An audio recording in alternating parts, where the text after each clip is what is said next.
I smiled the morning my marriage ended. I didn't know it yet, but that smile is the reason my husband found out everything. If you think your secrets are safe, they're not. And I'm about to tell you exactly how mine destroyed the best thing I ever had. My name is Deline. And for a long time, I believed one simple lie, that you can keep a secret buried forever as long as no one ever asks the right question. I thought silence was the same thing as safety. I thought if I just kept smiling, kept showing up, kept playing my part, no one would ever look close enough to see the cracks underneath. I was wrong. And it cost me my marriage. This isn't a story I'm proud of. It's not the version of myself I like to remember. But it's one I need to tell, because maybe, if I'd heard it from someone else first, if someone had sat me down and told me exactly where this road leads, I wouldn't have made the same mistake. Maybe you won't either. My husband's name was Winslow. We had the kind of marriage people said they wanted: quiet, steady, safe. He made coffee every morning without being asked, always 2 sugars for me, black for himself. We had inside jokes that had lasted a decade.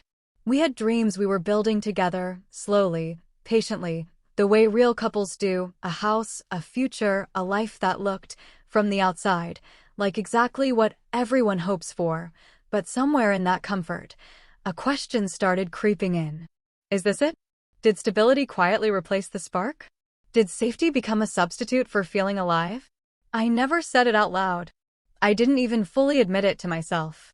I just started noticing its absence, the way you notice a song has ended only once the silence sets in. Then I met Damon. It was a work fundraiser, the kind of event I almost skipped.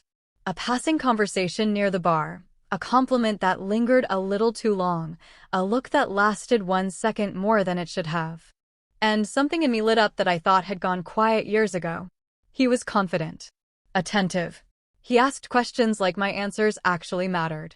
He made me feel things I thought had quietly died somewhere in my 30s, buried under routines and responsibilities. I told myself it was harmless.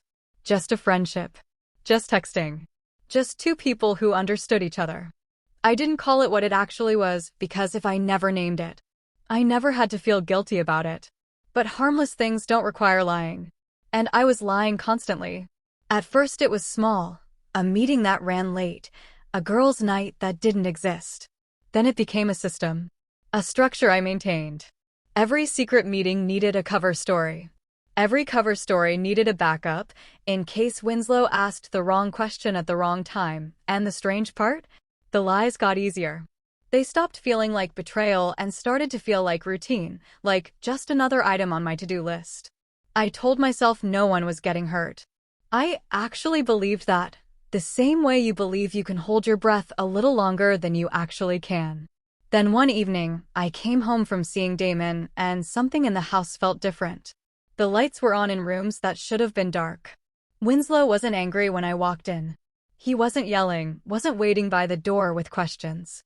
He was almost too calm. He just left me a note on the kitchen counter and went to bed early. For words. For words that told me he already knew everything.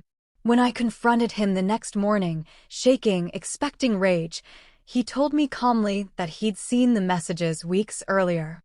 He'd been quietly watching me choose, night after night, to lie to his face instead of telling him the truth. He said he kept hoping I'd stop on my own, that I'd come to him first. I never did. I broke down completely. He didn't. And somehow, that was almost worse than if he had screamed. Winslow didn't scream. He didn't beg me to stay. He didn't even ask me why. He simply, quietly, began arranging our separation with more dignity than I felt I deserved. No dramatic scenes, no public arguments, no bitterness thrown across the room. Just a slow, calm dismantling of the life we'd built, piece by piece. I turned to Damon for comfort, thinking he'd be there to catch me now that everything had fallen apart. He wasn't. He grew distant almost immediately, and within a month, he disappeared from my life completely, messages unanswered, calls unreturned. Turns out the man who wanted me in secret never actually wanted me in the daylight. I sat alone in a new apartment that didn't feel like mine, surrounded by half-unpacked boxes and memories of a life I had traded for a feeling that didn't even last a single season. The silence there was nothing like the peaceful silence I once had with Winslow. It was heavier, emptier. Here's what nobody tells you about excitement. It fades, always, faster than you expect. But real love, the kind that makes you coffee every single morning without being asked, the kind that remembers exactly how you take it, that's rare. And once you break that kind of trust, you don't get it back. Not fully. Not ever, really. I'm not telling you this story for sympathy, and I'm not looking for anyone to tell me it wasn't my fault, because it was. I'm telling you because somewhere out there, right now, someone is standing exactly where I stood, smiling, confident, thinking they've somehow outsmarted the consequences. You haven't. You're just early. If this story hit you somewhere, subscribe. I share stories like this every single week.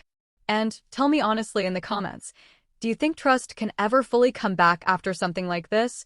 Or is it broken for good the moment it happens?